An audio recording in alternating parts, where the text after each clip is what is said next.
এই মুহূর্তে বাংলাদেশের অর্থনীতিতে সবচেয়ে বেশি যে আলোচনাটা হচ্ছে সেটা হচ্ছে জ্বালানি সংকট এবং এই সংকট থেকে উত্তরণের যে উপায় সেই ইস্যু নিয়ে সম্প্রতি গ্যাস সংকট খুব তীব্র হয়েছিল। আবারও সেই সংকটটি বেড়েছে। তো এর মাঝে বিদ্যুতের সংকটও চলছে। বিশেষ করে গ্রামাঞ্চলে ব্যাপক হারে লোডশেডিং হচ্ছে। শহরে এটা হয়তো কিছুটা কম। এই সংকটের মাঝে যেই আলোচনাটি সবচেয়ে বড় করে এসছে সেটা হচ্ছে যে জ্বালানি তেল আমদানি সরকারি থেকে বেসরকারি খাতে ছেড়ে দেওয়া। আমরা জানি যে বাংলাদেশ পেট্রোলিয়াম কর্পোরেশন বিপিসি যে সব ধরনের জ্বালানি তেল আমদানি করে থাকে, তারপর সেটা সরকারিভাবে ডিস্ট্রিবিউট করা হয়, তারপরে আমরা বিভিন্ন তেল পাম্প থেকে সেই তেল আমরা কিনে থাকি। তো সরকার এখন এই বিষয়টা বেসরকারি খাতে ছেড়ে দিতে চাইছে এবং শুধু তাই নয়, একটি নির্দিষ্ট শিল্প গ্রুপকে এই সুযোগ দিতে যাচ্ছে সরকার, যেটা নিয়ে আসলে বিরোধী দলও বেশ সোচ্চার হয়েছে। সম্প্রতি তারা সংবাদ সম্মেলনে এই ধরনের কার্যক্রম বা এই ধরনের সিদ্ধান্তে যদি সরকার যায় তাহলে সেটা আসলে দুর্নীতিকে আরো বেশি সহায়ক করে তুলবে বলে তারা মনে করছে। এবং যারা বিশেষজ্ঞ আছেন তারা বলছেন যে জ্বালানি তেল শুধু যে একটি পণ্য তা কিন্তু নয়, এইটা আসলে এক ধরনের স্ট্র্যাটেজিক্যালি সরকারের পজিশনকেও ঠিক করে। কারণ জ্বালানি তেল যদি বেসরকারি খাতে চলে যায় তাহলে তারা তাদের মতো করে এটার আমদানি, এটার দাম এবং এটার সরবরাহ এই বিষয়গুলো তারা নিয়ন্ত্রণ করবে।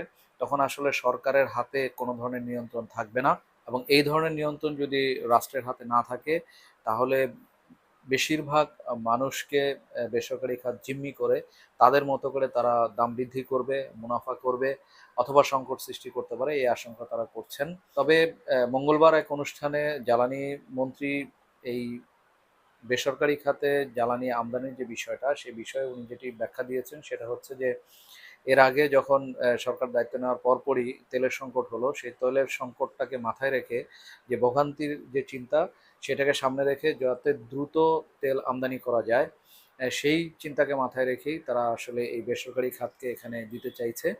তবে একক কোনো কোম্পানিকে আসলে এই সুযোগটা দেওয়া হবে না বলে ওই একই দিন মঙ্গলবার তথ্য উপদেষ্টা সচিবালয়ে এক সংবাদ সম্মেলনে জানিয়েছেন।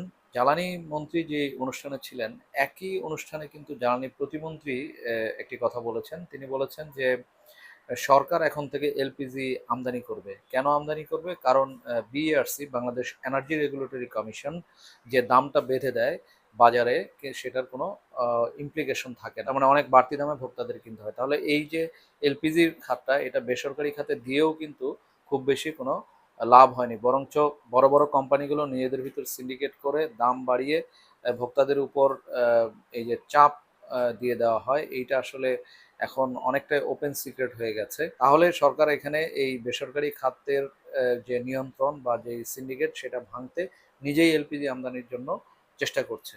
তাহলে একই অনুষ্ঠানে আবার জ্বালানি মন্ত্রী বলছেন যে তিনি এই তেলের যে সংকট এই সমাধানের জন্য বেসরকারি খাতকে জ্বালানি তেল আমদানির অনুমতি তারা দিবেন। এইজন্য নীতিমালা পরিবর্তন করা হবে। তার মানে স্পষ্টতই বোঝা যাচ্ছে যে এইখানে নীতির একটা কনফ্লিক্ট রয়ে গেছে। যেটা সরকারের ভিতরেই ২ ধরনের বক্তব্য আমরা পাচ্ছি।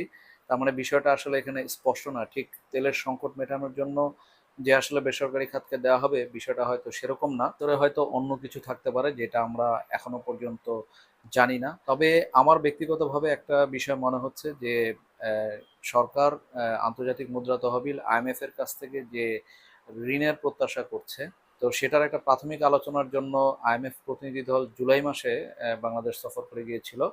তো সেইখানে প্রাথমিক যে আলোচনা হয়েছে, ধারণা করছি যে আইএমএফ সম্ভবত এই জ্বালানি খাতের যে ভর্তুকি, এই ভর্তুকি কমানোর জন্য চাপ দিয়েছে সরকারকে, বা তারা বলেছে যে আমরা ঋণ দিতে রাজি হব কিন্তু তোমাদেরকে এই জ্বালানি খাতের এত শতাংশ ভর্তুকি কমিয়ে আনতে হবে। তো আমরা জানি যে বিদ্যুৎ জ্বালানি খাতের যে ভর্তুকি দেওয়া হয় তার ভিতরে একটা বড় অংশই থাকে হচ্ছে সিস্টেম লস এবং নানা রকমের অনিয়ম দুর্নীতির ফলাফল হিসেবে এগুলো যাচ্ছে। তো সহসাই এগুলোতে হাত দেওয়া বা এগুলো দূর করা আসলে বেশ কঠিন একটা কাজ। তো সহজ সমাধান হিসেবে তারা এই জ্বালানি তেল আমদানিকে বেসরকারি খাতে দিয়ে দিতে চাইছে, যাতে করে সরকারের যে ভর্তুকির বিষয়টা এখানে কাজ করে সেইটা আসলে কাজ করবে না। এইটা একটা কারণ হয়ে থাকতে পারে। আরেকটা বিষয় যেটা মন্ত্রী বলেছেন যে খুব দ্রুত আমদানি করা। হ্যাঁ, এটা অবশ্য ঠিক। বেসরকারি খাতের হাতে দিলে সরকার যে সময় আমদানি করে বিপিসি তার চেয়ে হয়তো অনেক কম সময়ের ভিতরে আমদানি এবং সরবরাহ করা যাবে। কিন্তু শঙ্কার বিষয়টা হচ্ছে যে এলপিজির ক্ষেত্রে যে ঘটনাটা ঘটতেছে এখানেও যে তারা সিন্ডিকেট করে জ্বালানি তেলের দাম বাড়িয়ে দেবে না তার কিন্তু কোনো নিশ্চয়তা নেই। তৃতীয় আরেকটি বিষয় এখানে কাজ করে থাকতে পারে, সেটা হচ্ছে যে ডলারের চাপ। কারণ বেসরকারি খাত যখন আমদানি করবে তখন সরকারকে ডলার সরবরাহ সরবরাহ নিয়ে আসলে ওইভাবে চিন্তা করতে হবে না। বেসরকারি খাতে হয়তো ফান্ড থাকে, সেই ফান্ড ব্যবহার করে সে দ্রুত বা সংকটকালীন সময়ে বাড়তি দাম দিয়েও আমদানি করতে পারে, যেটা সরকারের জন্য হয়তো অনেক সময় কষ্ট হয়ে যায়। তো এগুলো সবকিছুই আসলে ধারণা, এখনো নিশ্চিত না যে আসলে ঠিক কি কারণে বেসরকারি খাতে সরকার জ্বালানি তেলের আমদানির সুযোগ দিতে চাইছে। তবে বাংলাদেশের মতো যে দেশগুলো যেখানে বেসরকারি খাতের যে সুযোগ দেওয়া হয় সেই সুযোগের আসলে সদ্ব্যবহারের চাইতে অপব্যবহারই বেশি খেয়াল করা যায়। আমরা যদি সেটা চিনির ক্ষেত্রে দেখি, আমরা যদি সেটা সয়াবিন তেল বা পাম অয়েলের ক্ষেত্রে দেখি, তাহলে আমরা এই জিনিসটা দেখতে পাই যে এগুলো তো আমদানি করতে হয় এবং এখানে বড় বড় সিন্ডিকেট আছে, এবং আপনারা জানেন যে এই সিন্ডিকেটের কারণে অনেক সময় সয়াবিন তেল বাজার থেকে উধাও হয়ে যায়।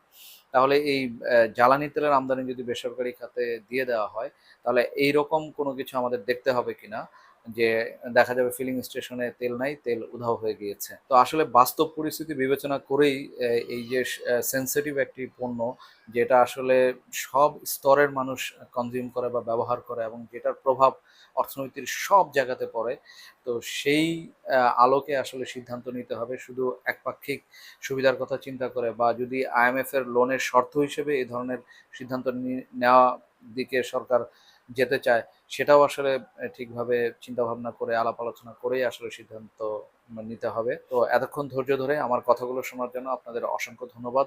যদি আমার কথাগুলো ভালো লেগে থাকে তাহলে আমার চ্যানেলটি সাবস্ক্রাইব করার অনুরোধ থাকছে।